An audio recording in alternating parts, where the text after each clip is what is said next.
보라, 내가 새 일을 행하리니 이제 나타낼 것이라. 아멘.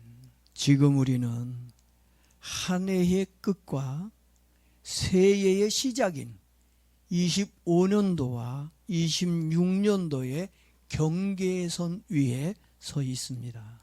사실 12월 31일만 되면 마음이 늘 복잡해지고 심란해집니다. 제가 그렇다는 거예요. 여러분이 그렇다는 게 아니고. 근데 또 모르죠. 저만 그런 게 아니라 여러분들도 좀 마음이 복잡하고 심란할 수도 있을 것 같습니다. 왜냐하면 한 해를 살면서 감사했던 일도 있지만 안 좋았던 일들로 사실 만감이 교차하기 때문입니다. 그래도 쓰러지지 않고 여기까지 올 수 있었던 건 하나님의 은혜라고 생각합니다. 저에게 올해는 물론 좋은 일도 많이 있었지만 안 좋은 일들이 참 많이 있었습니다.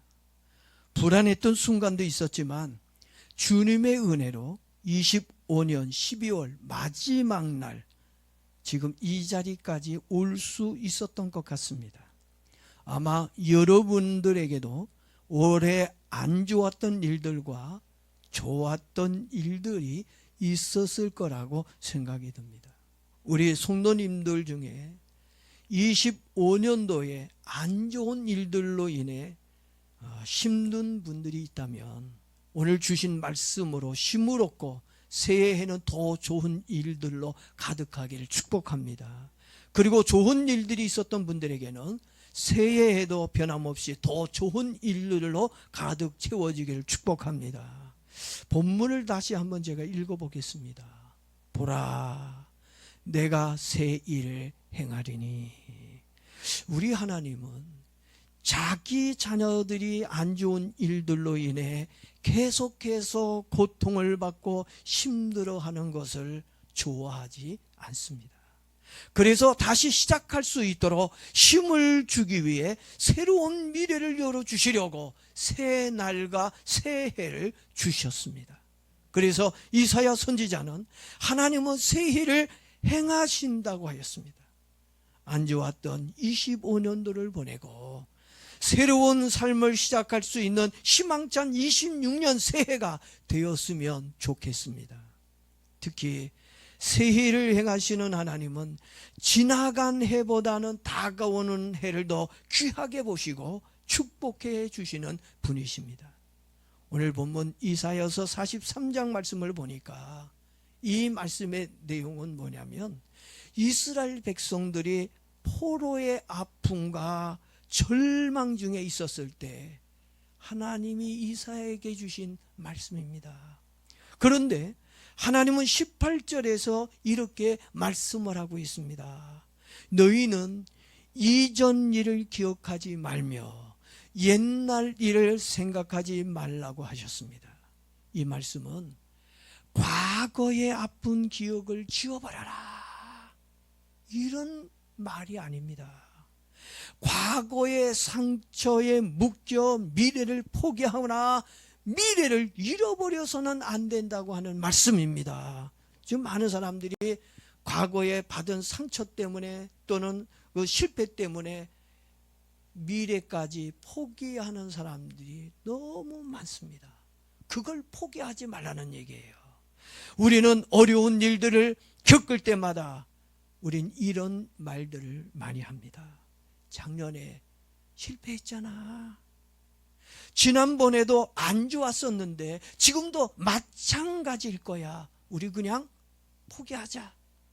안 하는 게 남는 거야. 우린 이런 이야기를 합니다. 왜요? 이런 이야기를 하죠? 실패를 경험했기 때문에, 고통을 경험했기 때문에, 해봐야 또 안 된다는 생각 때문에 우리는 과거에 묶여가지고 못한다고 생각하고 있다는 얘기입니다. 그렇지만 하나님은 말씀합니다. 너희의 고통은 끝났다.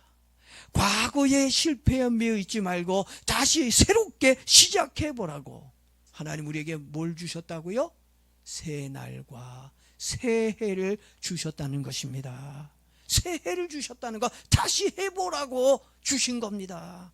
실패와 고통은 과거의 행적을 말해주는 평가서가 아니라 미래의 일을 할 수 있도록 도와주는 경력서임을 알아야 합니다. 어느 성도님의 간증입니다. 그분은 한동안 정말 힘든 시간을 보냈습니다. 건강도 상당히 나빠졌습니다. 물질도 많이 어려워졌습니다. 그러다 보니 기도를 열심히 해도 아무런 변화가 일어나지 않을 것 같다는 그런 아주 약한 믿음을 가지고 있었습니다. 그래서 송구영신 예배를 드리기 전에 저에게 이런 말을 하였습니다. 목사님, 솔직히 말해 새해가 와도 저는 기대 안 합니다. 기대가 안 됩니다. 그리고 예배를 드렸습니다. 그런데 설교 중에 말씀에 감동을 받게 되었습니다. 보라, 내가 새해를 행하리니, 이 말씀이 하나님의 음성으로 들려왔습니다. 그 성도는 그 말씀을 붙들고 하나님께 기도를 하였습니다.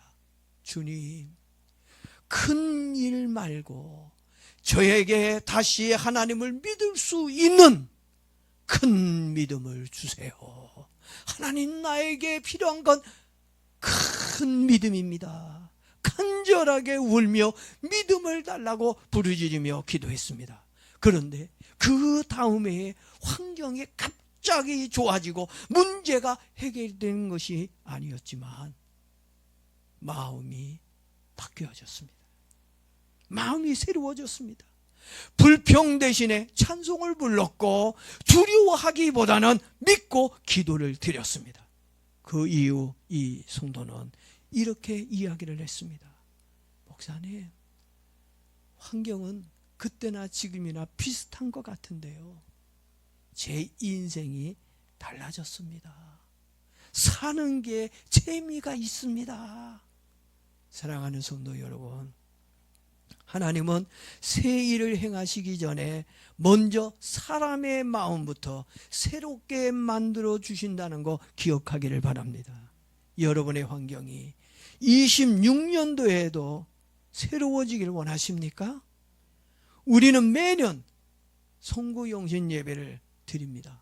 어떨 때는 의무감을 가지고 나와서 송구영신 예배 드리는 것 같아요. 송구영신 예배 안 드리면 그 다음에 꼭 망할 것 같은 느낌이 들어서 그런지 몰라도 꼭 송구영신 예배를 우리가 열심히 드리고 있습니다. 근데 우리가 이 송구영신 예배를 이렇게 정말 생명같이 느끼고 예배를 드리고 있습니다만은, 사실 이 송구영신 예배는 무구내를 정리하고 마무리하는 시간이 아닙니다. 우리 대부분 그렇게 알고 와요.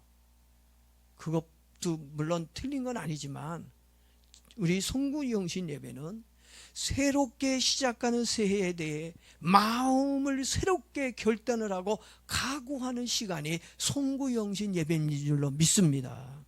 사도 바울은 빌립보 교인들에게 빌립보서 3장 13절에서 형제들아, 나는 아직 내가 잡은 줄로 여기지 아니하고 오직 한 일, 즉 뒤에 있는 것은 잊어버리고 앞에 있는 것을 잡으려고 달려간다고 하였습니다.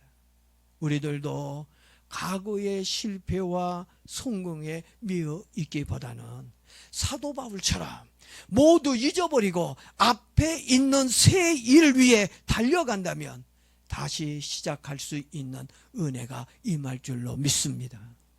26년 새해에는 문제가 없는 해가 아니라 하나님과 함께 시작하는 해로 만들기를 축복합니다. 12시가 0시가 넘어가지고 2026년도가 되었습니다. 많은 분들이 송구영신 기도 시간에 이런 기도를 합니다. 우리도 이제 좀 이따가 말씀 끝나면 기도할 텐데, 많은 분들이 이 기도 시간에 이런 기도를 합니다. 주님, 문제가 없게 해주세요. 주님, 힘들지 않게 해 주세요. 솔직히 우리 그렇게 기도하잖아요. 그런 기도 제목 가지고 왔지 않습니까? 이번에도 이런 기도할 거 아닙니까? 그런데 성경은 이렇게 말씀하고 있습니다. 이사야서 41장 10절에서 내가 너와 함께 하리라. 내가 너와 함께 하리라. 아멘.